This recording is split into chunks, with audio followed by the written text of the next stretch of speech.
Transmitting to you from Old Heart Radio.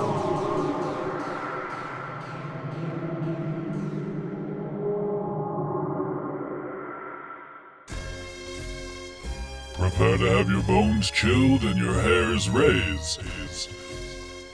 It's the WacArnold's Brothers podcast. Welcome home. Here we go. That's Wazoo. right. Wazoo. Happy Wazoo Day to you, corn dogs. It is good to be back. Yeah, boy. Dude, it's, sometimes you get like one of those life moments where you really realize how essential internet's become. Like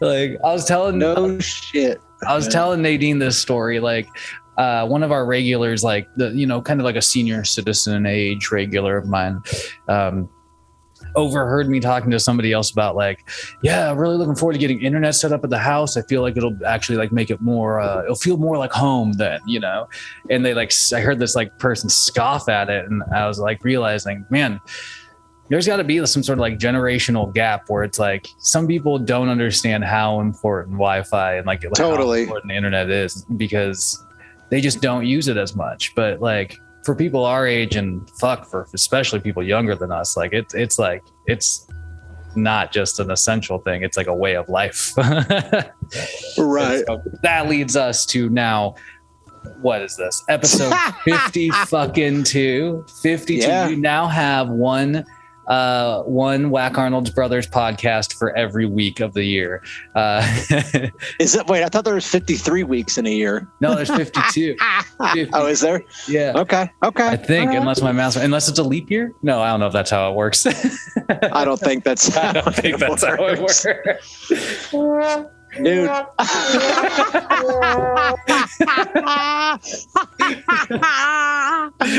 Oh, fuck.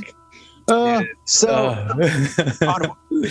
was awesome. So on Wednesday, I went to, I think I might have told you about it, but on Wednesday, I went to the 40th anniversary of The Thing in theaters. It was so cool. Just, dude, it's just so badass to see something like that on the big screen and just like pretend in your head that we're transported back in time and we're seeing it when it came out. And that's one of those movies that when it did come out, it like wasn't appreciated. You know what I mean? It's one of those movies that took for a while for it to get the love it deserves. But it was awesome.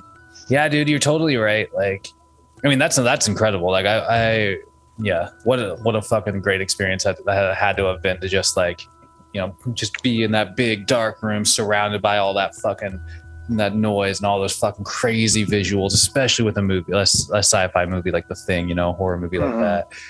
Like, that's a good point though. I always forget, like, mainly because I love The Thing so much that how when it came out, it was just slammed. Like, like critics fucking hated it. Like people were, Because I mean, I wonder if some people looked at it like as did they really think that Carpenter was like straight remaking that, idea or whatever? But anyway. Yeah, because even the person that, son of a bitch, even the person that like directed the 50s one, I don't know their name, but they, slammed it too. So it's just interesting, you know. Well, I don't know if anybody. I don't know if the movie that we're going to talk about today has anybody that's going to defend it as a good movie, but it can definitely. I don't even know if anybody's heard of it, dude, or seen it. So. Yeah, fair enough, man. Shout outs to Corwag and his 95 subscribers on YouTube, because maybe they've all fucking watched it, but unfortunately, this 1992 movie, it's just swam out of fucking nowhere, if you ask me. It's such a wild card fucking movie. Psycho Pike is the name of it, and it is. Yeah. Apparently, it was just like, I don't think it's ever been released on VHS or DVD or otherwise. It was lost for like 20 years. I don't even know where the person that uploaded found it, but if you do happen to watch this on YouTube, you'll notice that throughout the movie, this thing will pop up on the screen that says screening copy only. Yeah. And the only other time I've seen that is when I was a kid. My mom went to some event and got this like like an advanced copy of this Keanu Reeves movie called Chain Reaction. Oh shit, dude. And it had that same thing. So I was like, you know, that's it. Like, that's it. This is like for critics only or something. They probably sent it out to people and then they got such bad feedback. They were just like, no, we can't release this. It is awful. It's like, it's shot on video. So it's got that same feel, you know, as like one we've mentioned multiple times, Sledgehammer, Blood Beat. You know, it's got that kind of feel to it where it's very low budget, very low production value. You can tell a bunch of people, a bunch of actors and a director you've never heard of. So yeah, dude. And you know, like when you start the movie, you get those kind of like opening credits. And I got to point out, one of them is that this is a Water Wolf production.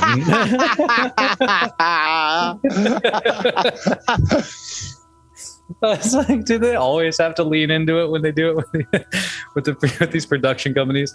But like this, like, you know, like you can imagine what this movie might entail a little bit with the title Psycho Pike, but you really don't understand this movie. Like, you know, it opens up with, you know, a fucking, you know, how does it, kind of a wild backwoods fisherman, you know, just doing his thing, fishing in his boat. And, you know, you get these like the first of many kind of glimpses of like the underwater sort of like point of view of the pike, I guess. it's totally like a Jaws style ripoff of you know, this like thing underwater, you know. It's just so good that they try to make it a fucking like freshwater fish like this. So Psycho, so like the pike seemingly like it's like I said, the dude's like just fucking fishing. He's hanging out and he reels in what he thinks is a fish. Turns out it's a fucking severed bloody hand. And like you think that's like bad enough, but he like freaks him out and he somehow ends up falling out of the fucking boat. And before you know it, what fucking happens to him? Well, for starters, the whole like the guy falling out of the boat thing is definitely a very reoccurring theme in this movie. Oh my God, yeah. It happens like 3 or 4 times. But yeah, so the guy, you know, he gets freaked out by the hand, and he, you know, in the freak out moment, he like you said, he falls, splashes into the water, and when he pops up,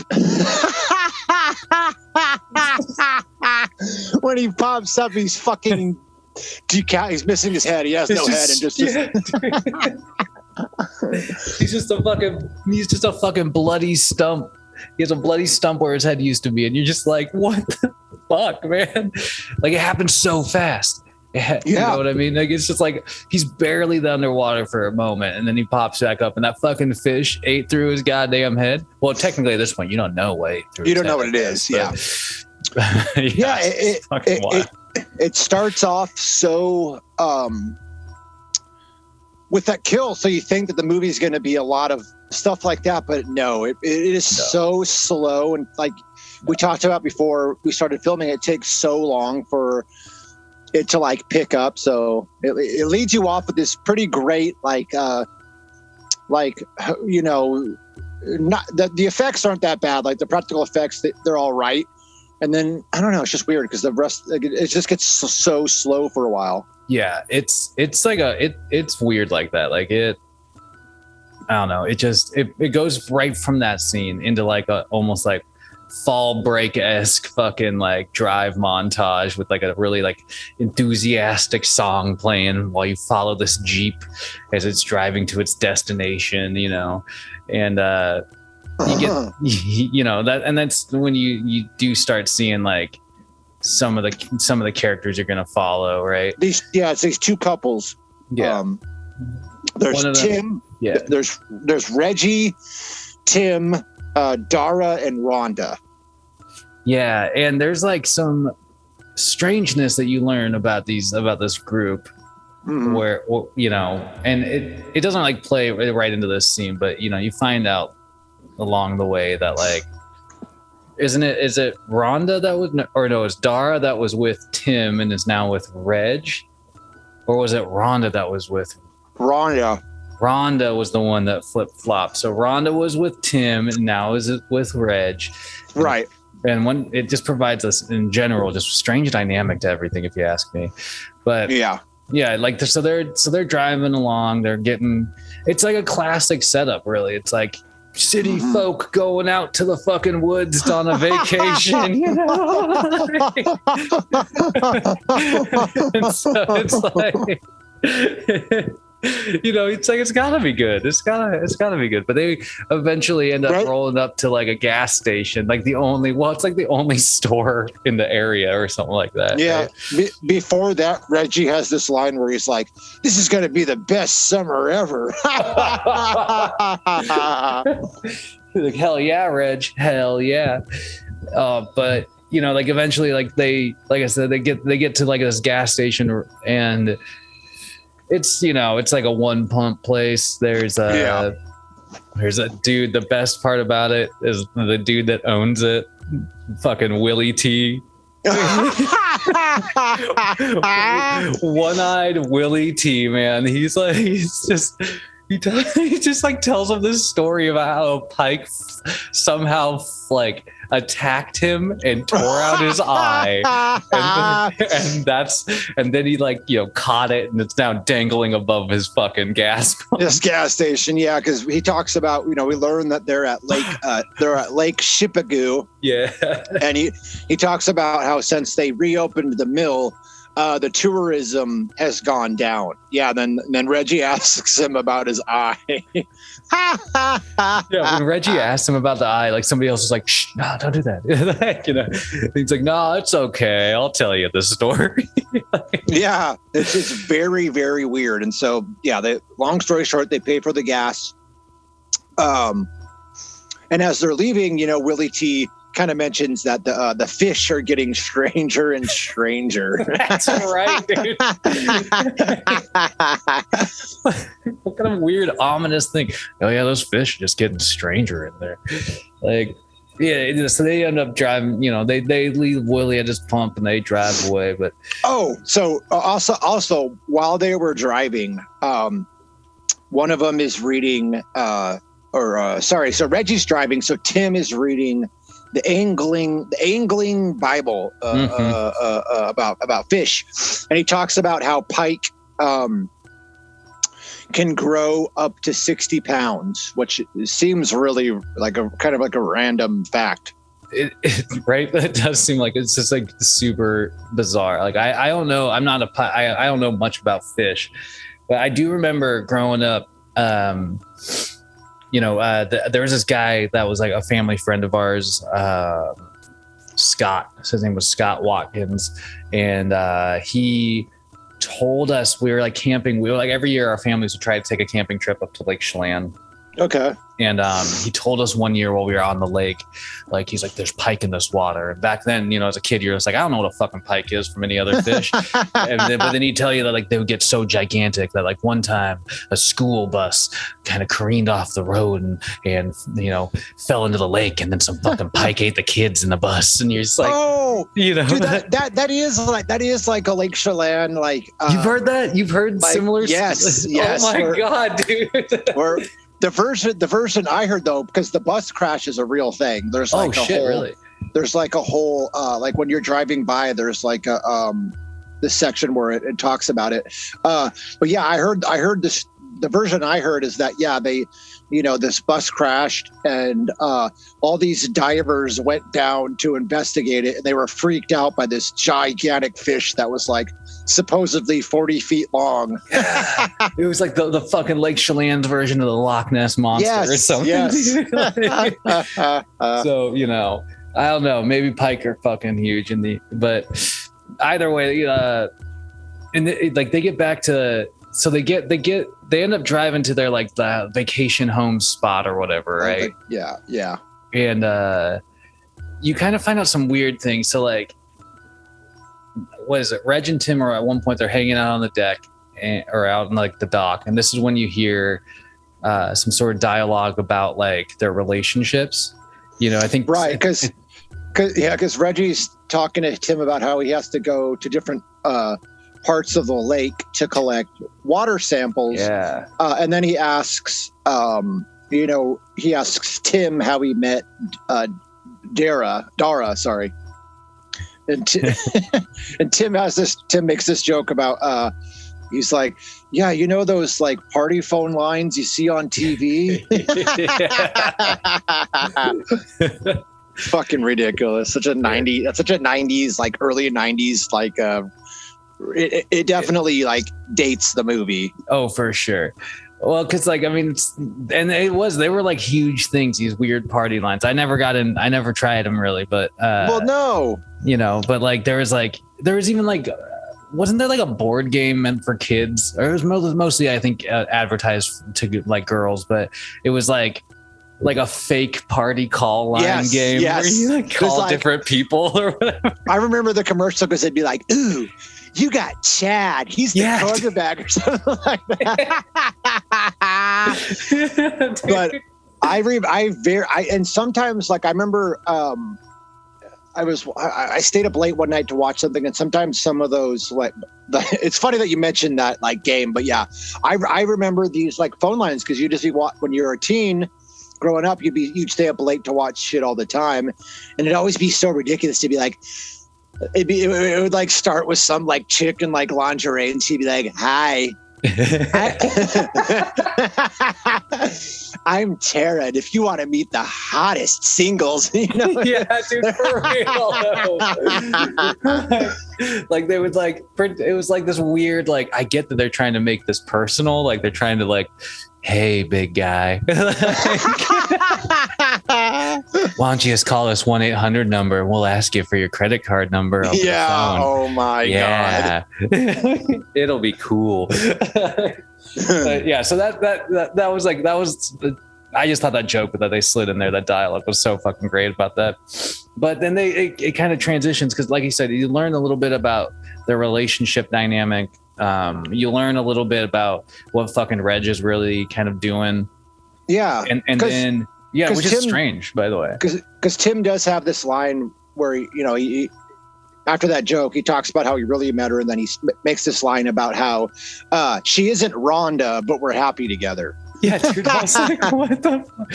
That was like the weird thing. Yeah. Well, she's not Rhonda, but we're happy, I guess. It's like, oh, you're right. Yeah, sounds like it, bud.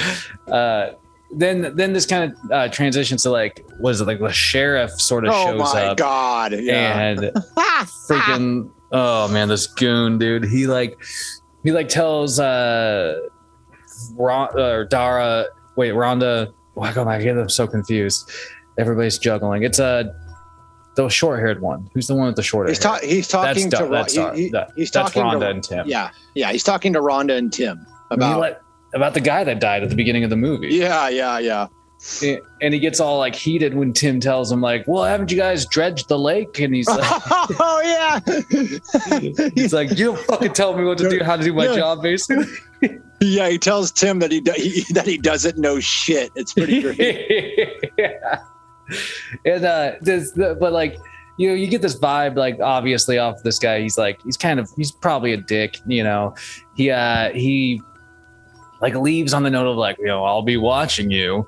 And he turns around and when he's walking out, he farts. It's like so stupid. It happens a couple of different times in the twice, movie with him.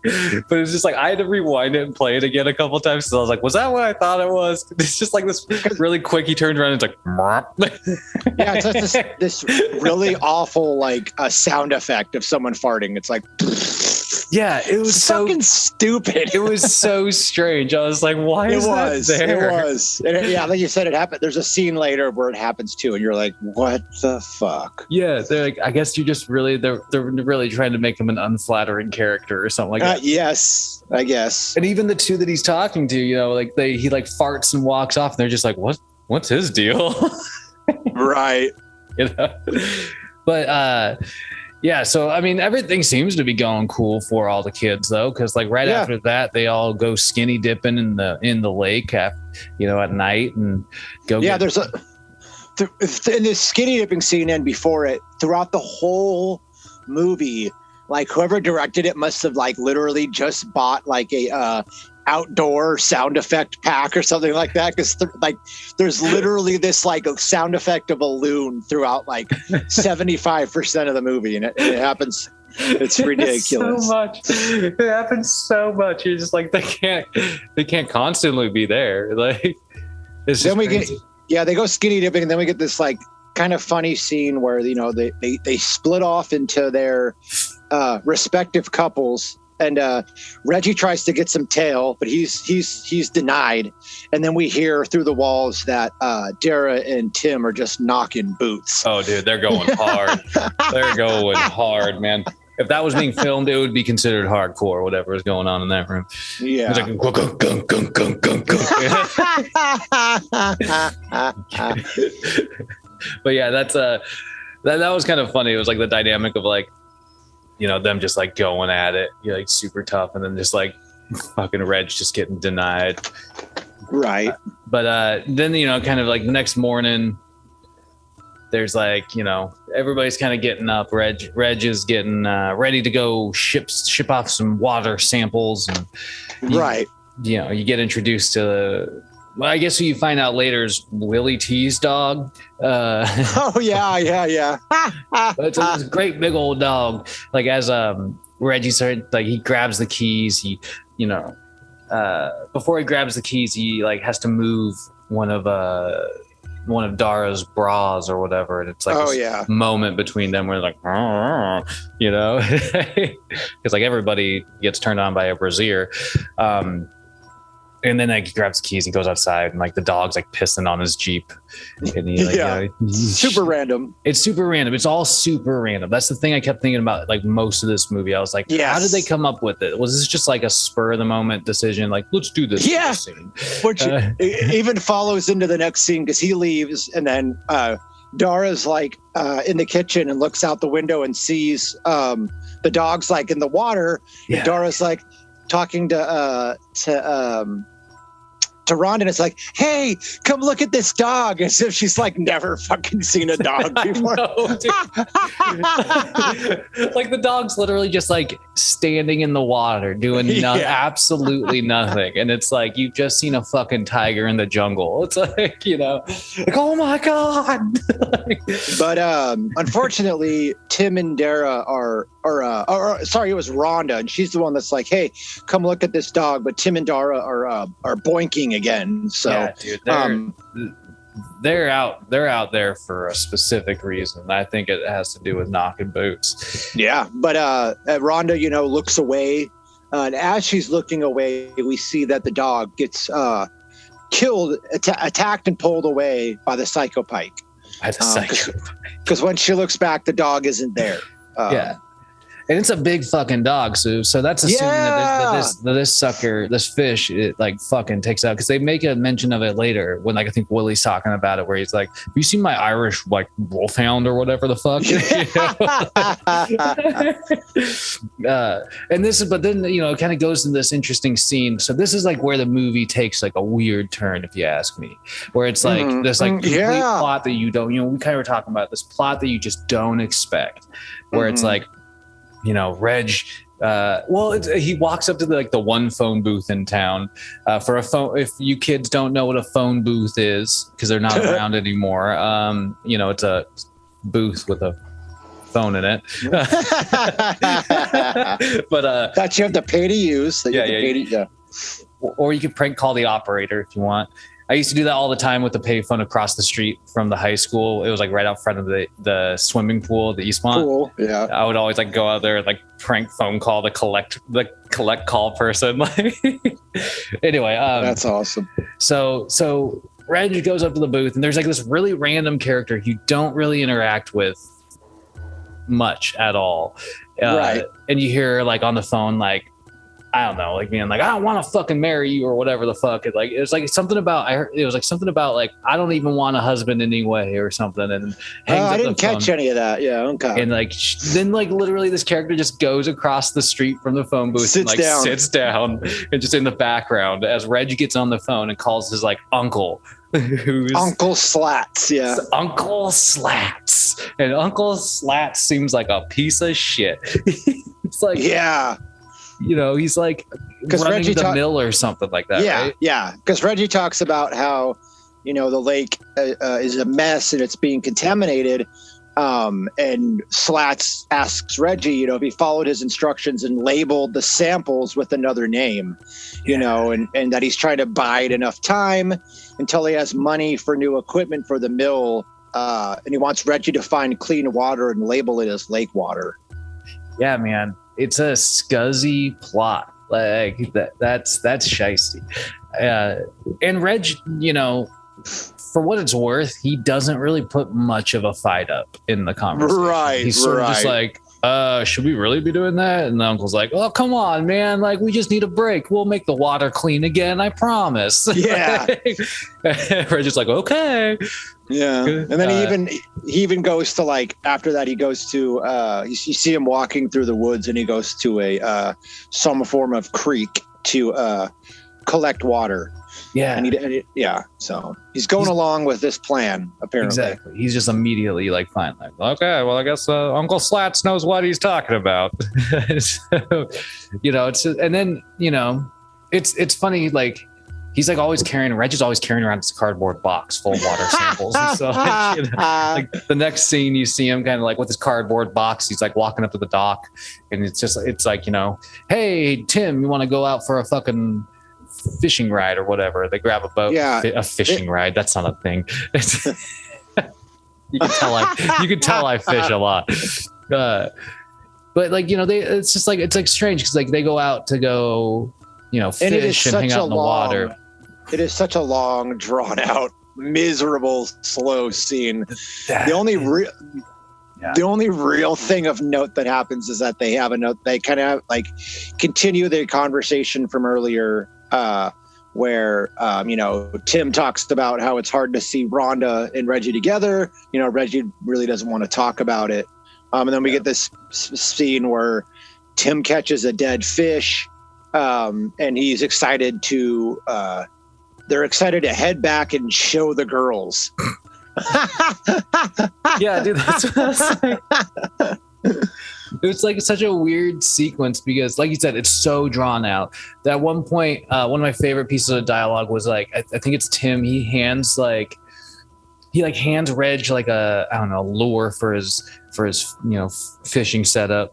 Caleb McGrady's gonna like hate me for all this talk. He's like, you idiot. But his whatever. But he calls it the nasty boy, and he's like, the nasty boy will get him.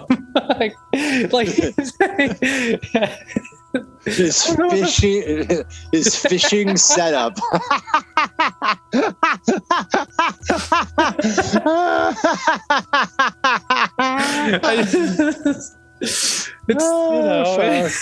Sorry if you like fishing. Sorry. I don't really know the terminology either, but it's definitely not that.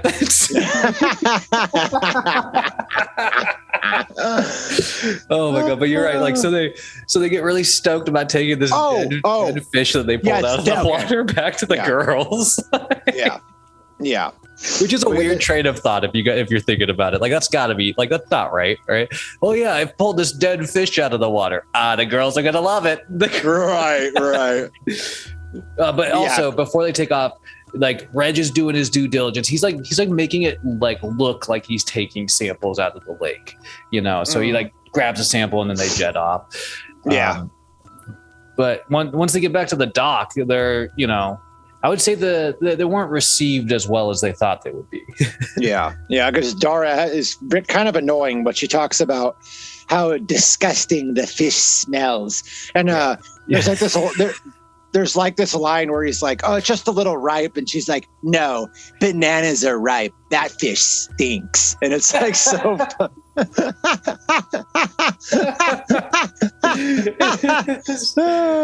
Yeah, it's like. I mean, it may be true. Maybe it is, but like it's so uppity sounding, like, oh, for sure. You know what I mean? Like, oh god. But that's a good burn. Like I feel like I gotta hold on to that. Like, no, bananas get ripe, man. Fucking you. That thing's fucking nasty. Tim cuts open the fish and like, guts it and all that, and that's where that comes from. But he's just like, and he's just doing his thing. He immediately paws in there and just starts tossing the guts around, all that shit. Mm-hmm. But and then we see, and then Reggie, once again, for like the third time, has to go mail some samples, and Dara ends up going with him. And then we happen to stumble upon, some good old boys out. Definitely good old boys. Doing some fishing, and they have some like ridiculous banner back and forth where one talks about how he drinks 1 beer for every 3 cigarettes that he smokes. This dude's logic here is like, I'll live for a long time if I smoke 1 cigarette. Wait, what was it again? What's the ratio? 3 beers for 1, or 3 cigarettes for 1 beer? Yes, 3 cigarettes for 1 beer. So. God damn.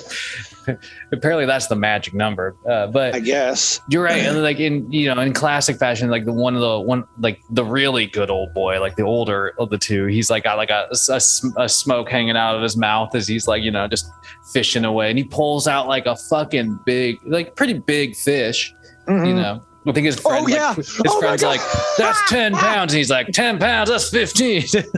Dude, he has the most hilarious line because he talks about it being a 15-pounder, and this is word for word what he says. He says, "It's 15 pounds of throbbing, pulsating pike right there." Oh my god! Oh god! One day I want somebody to describe one of these podcasts like that. What a way to describe 15 minutes of throbbing, pulsating podcasting or pike, Yeah, what the fuck, dude? It's just so random. But again, it's a dead fish. Yeah. They find out it's a dead fish. Yeah. It's super, and at this point, like as a viewer, you're just like, okay. So like definitely something's going on here. Yes, whether it's the water or whether it's like that pike, I don't know. There's a lot going on in this lake. I love how they, even after knowing that the fish is dead, they decide to take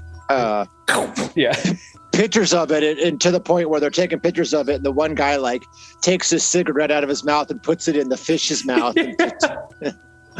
Like, why would you do that? I really want to know if he took it back out of the fish's mouth and continued to smoke it. Well, we don't get to learn that because something happens. Yeah, that's the unfortunate thing. You don't fully get to learn it. But oh my god.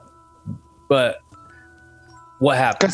Because the guy, they're taking their pictures, and suddenly the Psycho Pike just pops up, bites one of the fishermen, and then the other one falls in. And we see a shot of the pike biting the guy, and then it cuts away so it's just real like it just cuts away. But like I said, this is the second time now that someone has fallen overboard from their boat. God, so it's reoccurring theme. It's like the way it's definitely like the way people end up getting killed the most, I think, is by falling into the water off their boat. Yeah, you're right. Like the pike like jumps out of nowhere, and like you see like only a handful of like blood in this movie, and you get a little bit of like blood like work on the old man's arm in this scene, but nothing substantial. Right. But yeah, after you kind of like you kind of like see a little bit of like the fate of those two, kind of transitions back to the gas station where like randomly Willie T is like meeting with like some like I believe they're referred to as like Japanese investors or something like that. They're in the credits. They're billed as Hong Kong Investor 1 and Hong Kong Investor 2. Chinese investors. They're They just hop into a helicopter. It's so random. It's such a random scene. Like one dude's like suntanning. He has like a suntan visor like around his face, like he's soaking up some. And that rays comes into play later too. Yeah. while the other one's like chatting up with Willie T. And then they just like they have like a conversation, and then they just hop into this helicopter and fly away. and you as a viewer are just like, what the fuck is going on? Shit. Oh yeah, because Willie T talks about how they're buying up land to build an amusement park. Oh my god, yeah. Dude.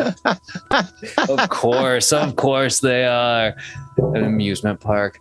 Willie T could make some money off of that deal, probably. Totally. And then we also see here that they get some gas, and we learn that not only does Willie T fill up gas, but he's also apparently the local post office because Reggie wants to mail off some of his samples, and so he does. He hands them over to Willie T. This is that scene I mentioned where you find out that dog's Willie T's, and the Irish wolfhound. He also does this weird thing when he's filling up the gas for Reg and Dara, where he's like, he gets it to like, I can't remember what the dollar amount was. It was like something 69, and he's it's just like, oh my god, Willie T, what the F. And then you also have like the introduction of a character that you get very little like time with, and you don't really know much about in the end, and it's like nothing at all besides. It's crazy. Like you find out who it is later, like in a little while in the movie, but at the moment it's just like some random person who's like, well, because it's here that he ballet moves next to Willie T. Well, because he walks out and he's probably like the acting in this movie is horrible, but oh god, yes, he's probably the worst. But he mentions that Reggie's trouble and that Reggie is his cousin. Yeah. Okay. So, he does mention that in the scene. He mentions that here. I just remember him saying Reggie's trouble, and I was like, "Who the fuck is this guy?" But he plays like no bearing in the movie at all. No. Yeah. It's like it like really is a strange like character to have in there. Mm-hmm. Just because of that. Like, and so from there you kind of follow up with where. Tim and Rhonda, what they've been up to, and they're like sitting around eating that fish, that dead fish. Oh fuck! Wow, what a stupid idea. Yeah, not on my fucking menu, that's for sure. Yeah, and we also once again Tim brings up to Rhonda how it's hard seeing her with Reggie. She kind of apologizes and they cheer to friendship. Then they briefly talk about Dara, and she tells Tim that he's better in bed than Reggie. Yeah, dude, that was. She's like, I know how the male ego works, and you're better in bed. But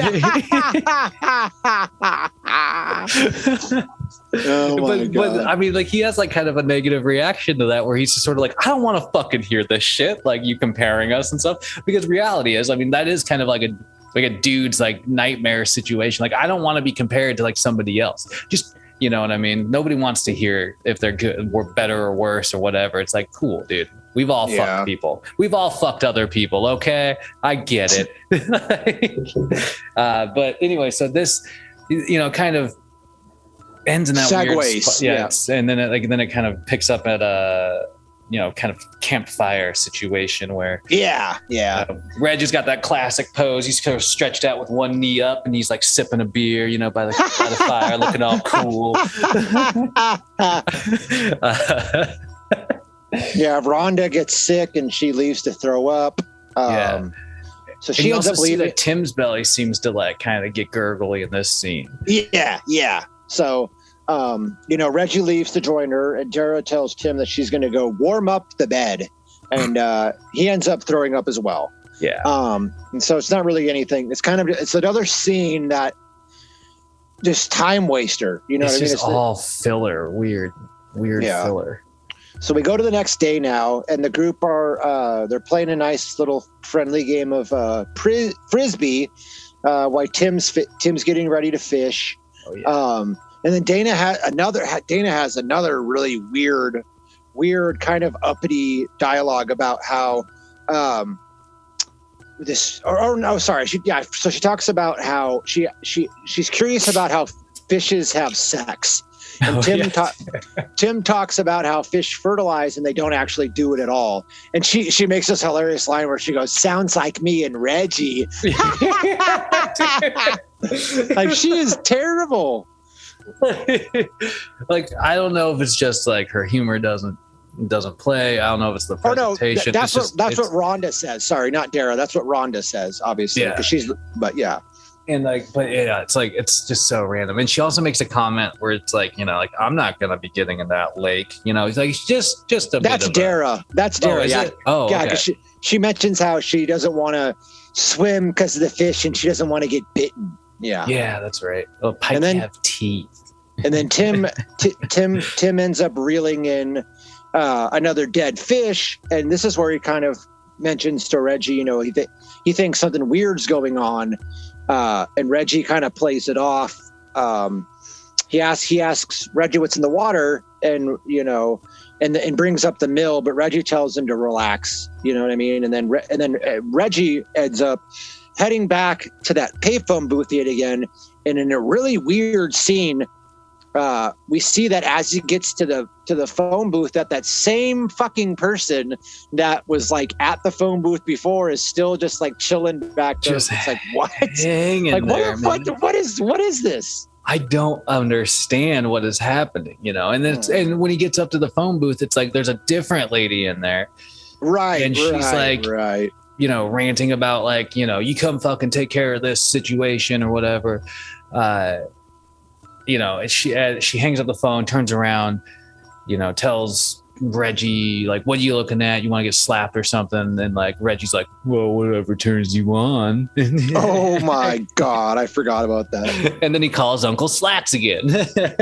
Yeah. And this is where, as if their first, conversation wasn't kind of, bad enough, he calls Uncle Slats, tells him that he's still worried, and Slats kind of tells him he's doing a good job.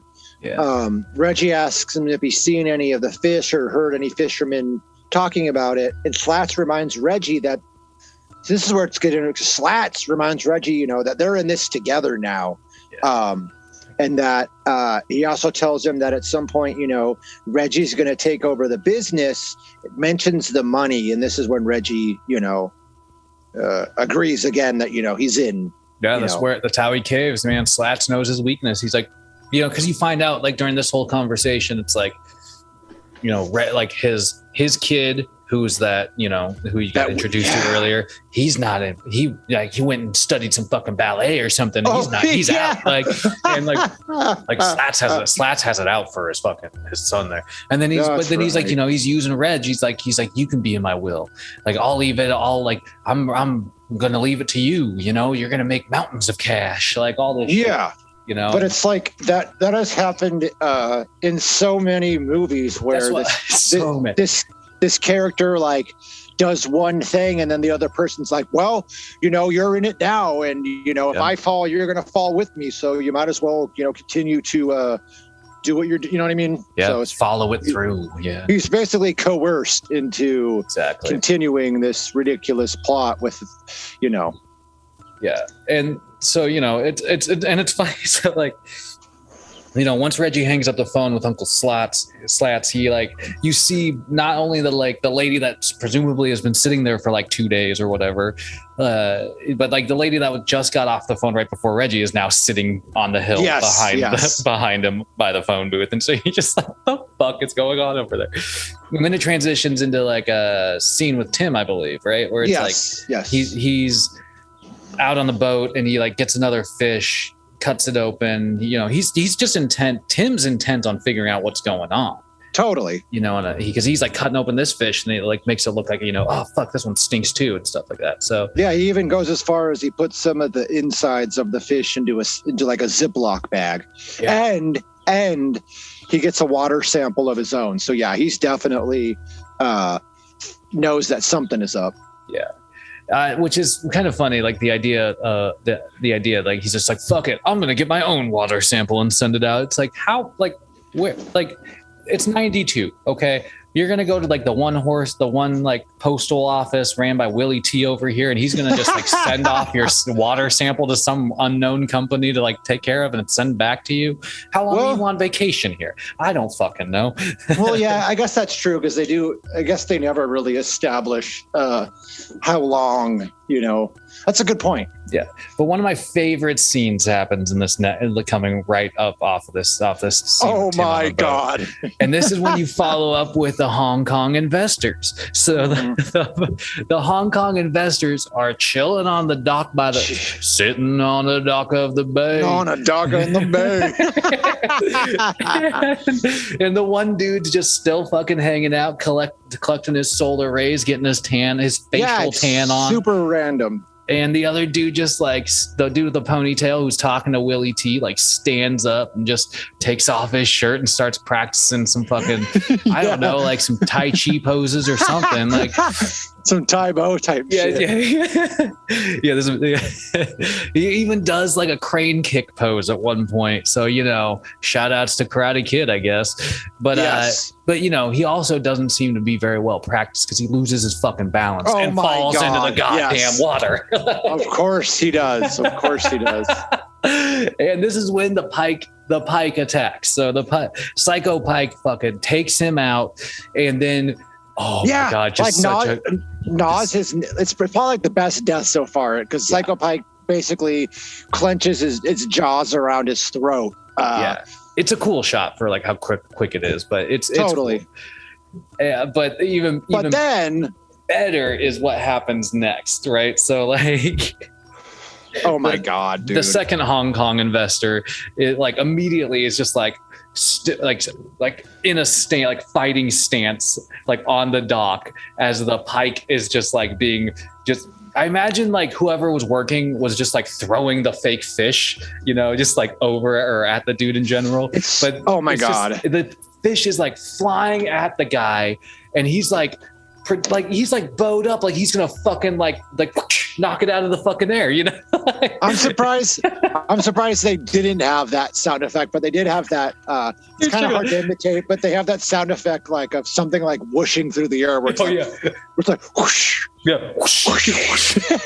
And it happens like 3 times before he finally. Oh my God, dude! Before you know the Psycho Pike actually bites his arm off. It's so great. It's like he's about to martial arts the fuck out of this Pike, and then it just flies up and like rips off his fucking forearm, dude. Like it's cool. But then this movie utilizes another like really random sound effect because the Psycho Pike bites his arm off and then it has this like burping sound effect. It's so stupid. It's so weird. It's like and you know it's clearly like meant to be like that, and the farting noises are meant to be kind of humorous in a way, but they're not. It's like it's just not. It seems like, you know, if you're going to be interested in making a comedy movie, then do that. But if you're making like a random, like a horror movie, maybe steer away from it. But anyway, that scene, just that whole sequence of those two getting taken out was just like one of my favorite parts of the fucking movie. But then you transition back to like the cabin with the main cast, and you find. It seems like Rhonda's asleep. She doesn't get shown in this scene. Tim's also asleep, but yeah, Dara and Tim are Reggie. Dara and Reggie are up, and we have the scene where she asks him if she wants some water, and she like leans in to kiss him. Yeah. As they're about to kiss, Tim ends up waking up, and then he grabs Dara and heads back to bed. So there's definitely it's established that there's some form of sexual tension between these two. Yeah, which is a crazy dynamic to think about, because it's like, dude, like you're already fucking this guy, your best friend's ex. Like you're about to fuck his current girlfriend too. Like, Reggie, you're kind of a piece of shit. Like, if we're being honest, man, like kind of a piece of shit. But then you kind of follow up with motherfucking Willie T out here, and he is just like, he has probably one of the most random interactions of the whole fucking movie. Oh my god. Right? Like it's like you have this dude who just shows up and with this like heavily fake like German accent or whatever. Yes. And yes. He's like, he asks Willie T to take photos of his outhouse. Yeah. And he gives him like a really Kramer-esque like reason why he wants to take a photo of his outhouse, where it's like, yeah, everybody has books, in their bathroom next to their toilet. I thought how great it would be to have a book of toilets on your coffee table or whatever. It's just like, what the fuck? It is so random. And Willie T's like, yeah, you can take pictures, but the place is kind of special to me. yeah. Yo, it's special, all right. You find out a little later why it's special, but yeah. Because it's so weird. Because while this is going on, we see, Reggie's back with some more samples to send off. More fucking samples, dude. Yeah, it's ridiculous. He asks if there's any mail for him. And randomly asks if he has anything for diarrhea. Willie's response though is so good. He says something like, nah, but why don't you get a muzzle? Oh my. And it's like, what does that fucking mean? Yeah, no, it's super weird. What does that have to do with diarrhea? I just want to know, Willie. But then we learn that Willie T has maybe been, he's been naughty. Because he flat out, lets Reggie know that he's onto his scheme, and how Reggie's quote unquote misleading the government. Yeah, he's like misleading the federal government. And then he also he tries to bribe. He tells Reggie that he'll stay quiet for a stack of cash. And that there's an upcoming town council meeting, and that he'll threaten to leak the information. So Reggie tells him, I'll talk to Uncle Slats about it. But we see Reggie actually in the next scene goes to the sheriff. So you're kind of like, what's going on here? Yeah. The sheriff just like, I don't know, hanging out in his fucking long johns in a tool shed, sharpening a chainsaw or whatever. And he's just like, and that's kind of the shocking thing though, because Reggie just goes up to him and is like, we got a problem, right? And like the sheriff immediately knows what he's referencing, what he's in on the fucking scheme. It seems like Yeah, he even goes as far as to tell him that he knows Willie T's habits well. So yeah, one good scare. That's right. Yeah. But like that's the thing though, like his like scare. I mean, you find out I guess a little later, but it's I feel like it's more than a scare. Right. Yeah, but this is like then you kind of pick up with Tim and Rhonda, and they're kind of Tim's basically explaining to Rhonda. It's Tim and Dara actually. Oh, okay. And he's just basically like explaining like how he thinks Reg is fucking lying, how there's something going on, and she kind of tries to like defend Reggie. She first likens it to jealousy of Rhonda, and then she mentions how him and Reggie are like brothers, and how he shouldn't accuse Reggie of doing this. And then she asks Tim if he's received the results yet, and she tells him to not pick them up. So it's like she's very clearly not on board. You know, it's weird. Yeah. You would think that she would be supportive of her boyfriend, but instead she's kind of like, you know, how dare you accuse Reggie of, you know. Yeah, that's why I think it's so funny. It's like, you're right. It's like, this is kind of like almost like, how dare you, Reggie? Why would Reggie do that? You know, and it's like, the fuck do you know about Reggie, man? And then, as if the Hong Kong investor scene wasn't, we get like the most fucking absurd, ridiculous fucking scene of the whole movie, man. Oh my God. It's so good though. It's so bad. It's so good. It's so like, you pick up with this just random jabron, and it's Uncle Slats. Oh, that's Uncle Slats? Oh my God, dude, I didn't even realize that. That makes even weirder sense. So Uncle Slats shows up to Willie T's gas station. Yes. Like, complains, like, oh, Willie T, I guess I'll serve myself. He just, you know, starts pumping his own gas, and he just kind of creaks around to the fucking outhouse. And oh my God, this is what I was saying. You find out how special that outhouse is to Willie, because he goes in the outhouse and clicks the light on, and it's just covered. The wall's just covered in pictures of naked beefcake dudes. Like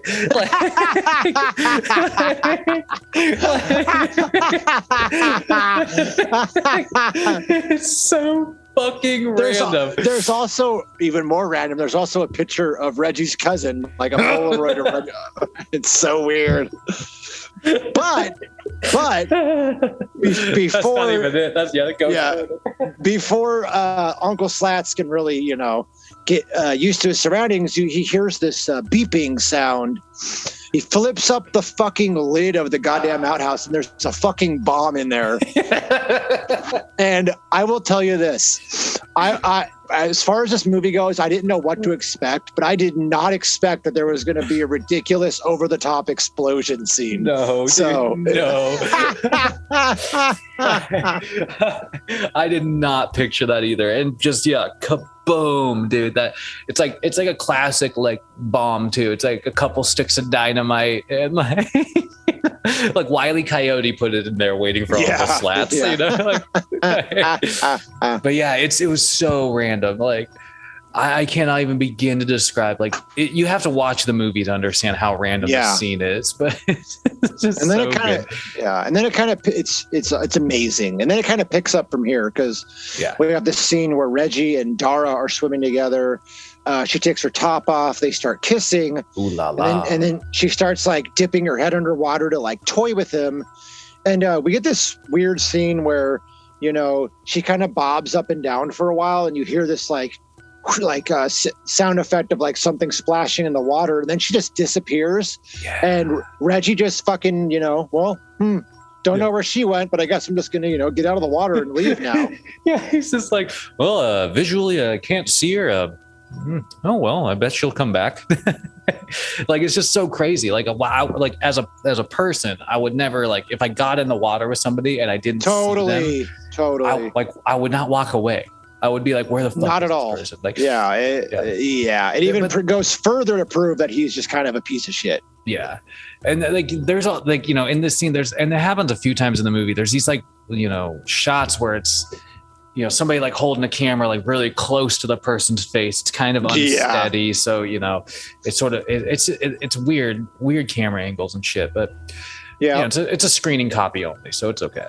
And then we get this. It's so random. He just gets out of the water and leaves. I was like, what the hell? And then we get this quick shot of like the aftermath of the explosion. The sheriff pulls up and he talks to Uncle Slats' son, you know, Reggie's cousin, and he asks where Willie T is, and you know, he's assuming that Willie T is dead, you know, and he mentions that Willie T has gone to the great gas station in the sky. Oh my god, dude! Oh my god! Everybody's dream to just go to the great gas station in the sky. Right. My god. Yeah, it's so random, the dialogue and everything. And then, so, you know, it kind of goes to the next morning, and it's like Tim's asking Reggie, you know, like, have you seen Dara or whatever? Mm-hmm. And Reggie's like, oh yeah, she went out to go for a swim like 2 hours ago. You know, just trying to play it off like he doesn't. Right. Like he has no idea. Oh no. He says that she might have walked. Oh no, that's right. Yeah. Okay, you're right. He goes out and then, you know, he notices her. Or no, real quick. So, you're right. You're right. So Reggie notices her clothes are on the dock. He goes out to check it out. Reggie asks what Tim thinks, and Tim thinks that she might have walked into town. Yeah. Oh, she probably just walked into town. It's all good, man. So don't worry about it. No, just don't worry about it. Just it's for real though. And so he's gonna go look for her. Yeah. And so this takes you like you end up following Tim as he runs into the sheriff. Right. Who this is the scene we were talking about where you have another little so stupid. Yeah. The sheriff's just like hanging out in his car, like looks like he's maybe taking a nap. Yeah. And yeah, we just get that stupid sound effect again. Reggie pulls up, and the acting is terrible here again. Oh my god, dude. You know, he kind of pulls up, and he's in distress. And he talks about how you know, his girlfriend's disappeared, and that he thinks his friend has done something. Sheriff asks him how long the person's been missing, and he talks about finding a body in the woods and asks if Tim would want to go with him to identify the body. It's so random, dude. Like the sheriff. Could you imagine that? Like you go up to like an officer and you're just like, yo, man, I got this wild problem. Like, you know, don't know where her girlfriend is. Think it's a missing persons case. And the sheriff's just like, hey, I heard about a dead body in the woods. You want to go identify it with me? Yeah. Could be. It could be your girlfriend. It could be some random dead body. Come with me, citizen. Yeah. Just super strange. But then, you know, like Tim does, he follows the fucking sheriff into the woods, and like, you know, this is kind of how far the corrupt the sheriff is. Oh, geez. You find out like they get to the dead body. I have no. Oh, it's the son. It's Uncle Slats' kid. Was it? Yeah. It's like because he's wearing like the same shirt and everything. Oh, I didn't notice that. And the sheriff like immediately grabs Tim's arm and like handcuffs him like one hand to the fucking tree and is about to like execution style like shoot him basically. And then but before that all happens, like Tim, this is one of my favorite little moments. Tim like grabs him by the leg and like, you know, pulls him to the ground, and you hear this gunshot go off out of nowhere, and then the sheriff's just limp body. It's just like that's it. Like you have no. Like, I don't know. The sheriff had a great line when he was handcuffing him to the trees. Like, this is what happens to people who interfere with the mill. Yeah. The scene mill, it's so ridiculous. Like you said, he just trips him. You hear this gunshot go off, and then it's just the sheriff's limp body. It is so bad.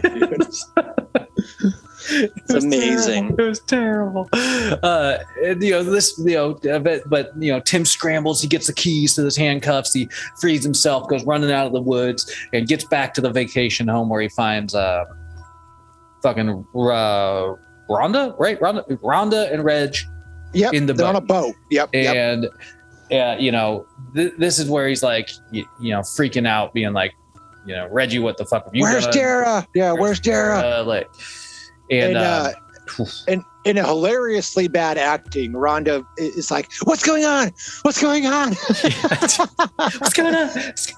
Yeah, and Reg, oh my god, dude, that's fucking great. So Reg kind of shoves her. You go, you take it. No. Sorry, I want you to say what you're going to say, but really quick. Tim hops into another boat to like head out to them, but then what happens? Oh my god, dude! So like Reggie like kind of pushes Rhonda back, and like they have this little kerfuffle, and then out of nowhere, the Psycho Pike strikes again, but it comes flying out of the water and just latches onto Reggie's throat and like rips it away. Just dude, like, it's the best. It's the best piece of fucking work in the movie, if you ask 100%. And but yeah, just like it just like takes his throat with him and just it's awesome. It's so good. It's so good, and it looks all right. It's kind of cheesy. Reggie's facial expression is fucking great. Like, yeah, and you know, it's good too because like his blood's like like splurting all over Rhonda. It is the best. But of course, they fall into the fucking water.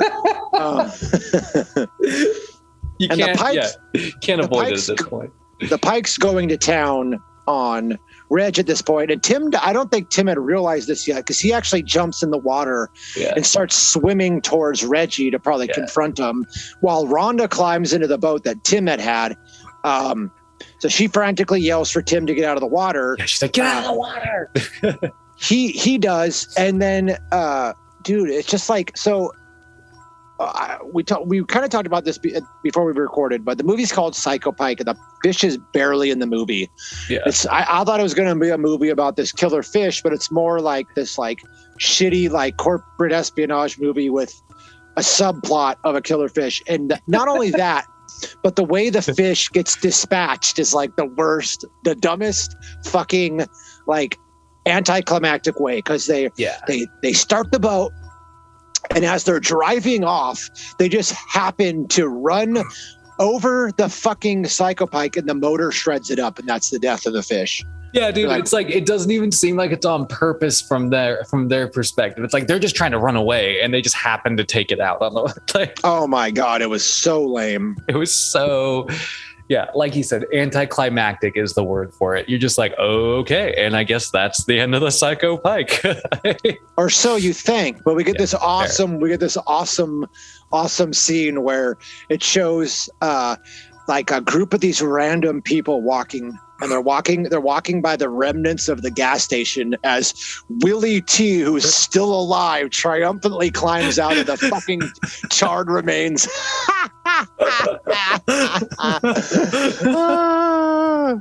It's amazing. God, dude. Nothing can hold Willie T down. So, and then Rhonda and Tim end up stopping by as they're leaving, and they wish Willie T well. And we learn that these people are aiding him in the reconstruction of his gas station. It's basically just the hodgepodge of characters that they've introduced to you, right? It's like the two ladies who I had arguments on the phone and then sat by the phone booth, and then the like English traveler, the random traveler, and they're just like, all right, now we're rebuilding with Willie T. It's fucking crazy, so weird. It's so random. It's such a weird way to oh my god, it's so bad to close out the movie, you know. And like, you know, it's just I don't even know what to say about it. It's just I don't either. You know, they're just like it's funny, like they end on like this note of like, you know, I think like Willie T's like, well, had enough fishing, and Tim's like, yeah, pretty much, you know. And they're just like all right, that's it. They drive off. Like I don't know. It's such a bizarre movie, man. Like I can see why it never got like a release. Totally. Like holy cow. It's got, I mean, it's just so many random elements to it from the I mean, you're right when you say like it's basically like a business espionage-esque movie with like a killer fish subplot. And then there's like that random scene with the Hong Kong investors where you're just like, okay, they're buying the town, I guess, and then they get taken out by the fish, and then the fucking like traveler taking pictures of outhouses, the nephew with the fucking ballet lessons or whatever, and oh my god, Willie T with his fucking jerk off shack or whatever, you know, like, you're just like, this movie is all over the place, man. Like, oh my god, it really is. But that being said, like, it is pretty fun to laugh at, if you ask me. And I think, you know, what do you rate? So real quick, I wanted to mention this at the beginning, you know what I mean? Because it had been a minute. So I wanted to kind of explain, you know, the next like short future of what we're going to be doing. So for sure. Obviously we're going to do this episode Psycho Pike. So, you know, a little short while ago we did like a 80s retrospective where we split it up into 3 episodes, and we talked about 80s horror movies at length. And when we did that one, we did them back to back to back. So this time we're going to do things a little differently, because we're going to talk about the 90s, but the way it's going to work is, okay, so this episode's going to come out, then we're going to do 90, 91, and 92. Then we're going to do a movie review, which we know what we're going to do, but we're not going to say yet. Then we're going to do 93, 94, 95 for the next episode. Then another movie review. And then 96, 97, 98, 99, we're going to split it up instead of having them, back to back to back, which I think will be nice. So. Yeah, we'll do. And honestly, it gives I think enough time to sort of like enjoy those episodes a little bit more as a listener. Yeah. Because you get to like kind of digest it, maybe even watch one of the two of the 90s movies that we'll bring up totally in between the episodes. But yeah. So what do you rate this movie though? What do I rate this movie? I rate this movie like 3 Hong Kong investors sitting on a dock by the bay out of like 10. That's what I was going to say. God no. That's the second time I've done that to you. I think I literally did that to you on the popcorn episode, the last episode. It's okay. It's okay. My bad. Yeah, I was going to do Hong Kong investor, but it's fine. So I give it 2 exploding Willie T. Jack Shacks out of 10. Yes. Oh my God. Yeah. It's good that like some random person uploaded it onto YouTube, so you don't ever have to pay to watch this movie. But I definitely recommend, if you just enjoy a good laugh, put this on while you do some sort of busy work and just, enjoy it. You know what's weird is we hadn't done it yet. 2 out of the last 3 episodes were movies that we had to watch through YouTube, which I think is interesting. Yeah. Well, hopefully it's not a hopefully it's not too much of a trend. Continuing trend. Yeah. But like, I mean, it is kind of something to be said where it's like some of these random movies are just so so kind of obscure at this point that, you don't really have access to them. So, either way though, super excited to have episode 52 in the books and, correct. Get back to a little more of regular old heart radio life. Yeah. So, it'll be great. We got summer coming up. So I really expect people, corn dogs, hot dogs, all you dogs should really anticipate this, episodes on episodes churning out, whether it's, WacArnold's brothers here or UFR or, I'm going to be able to do some coffee and contemplations. I'm really hoping to get a Gilmore Girls podcast off the ground. Oh yeah.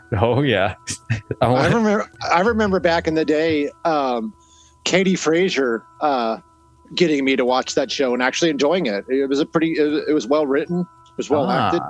It's a good show, actually. I feel like it'd be really funny to get a hodgepodge of the old heart radio hosts together once a week to just or whatever to talk about an episode. Gilmore Girls. Yeah, it's the most random one I could think of. But either way, keep checking back, keep listening in, and I think David says it the best, fucking go out there and watch some horror, enjoy some horror, because there's always somebody coming up with something new. Have you watched any current let's leave on this. Have you watched any most current horror movies or anything that you'd recommend? Let's see. So I'm gonna go see The Black Phone this weekend. Dude, that looks fucking crazy. I don't know what to expect from that movie. I'm looking forward to it a lot. It's the short story is really good. I'm trying to think of what I've seen recently. I think with the last time we recorded, I talked about having seen Men, and it was pretty good until the last 10 minutes were really bonkers. I'm just looking forward to that. I'm looking forward to Nope next month. Oh, dude, yeah, I'm really looking forward to Nope for sure. I watched a couple good movies on Shudder recently. One was called A Lonely Place to Die, and another was called What Keeps You Alive, and they were both they're different types of movies, but they were both really solid. Cool. And then I also just saw a trailer yesterday for this horror movie coming out in September called Smile, and the trailer is pretty goddamn creepy. So you should go check that out. Yeah, I'll have to. Well, fuck yeah. always something to look forward to, I guess, you know. And I think it's really cool. I feel like lately I've been seeing more horror movies coming out than like I usually do, you know. I feel like you get like 1 or 2 good ones a year, but I feel like lately there's been like, you know, like, I think I can probably think of like 3, 4, maybe even 5 movies that have come out recently that have, you know, horror. I'd classify as horror. So totally. Hell yeah. All right, man. Well, we'll leave it there. Yeah. Hot dogs, keep coming back for more because we'll keep giving it to you. Yes, sir.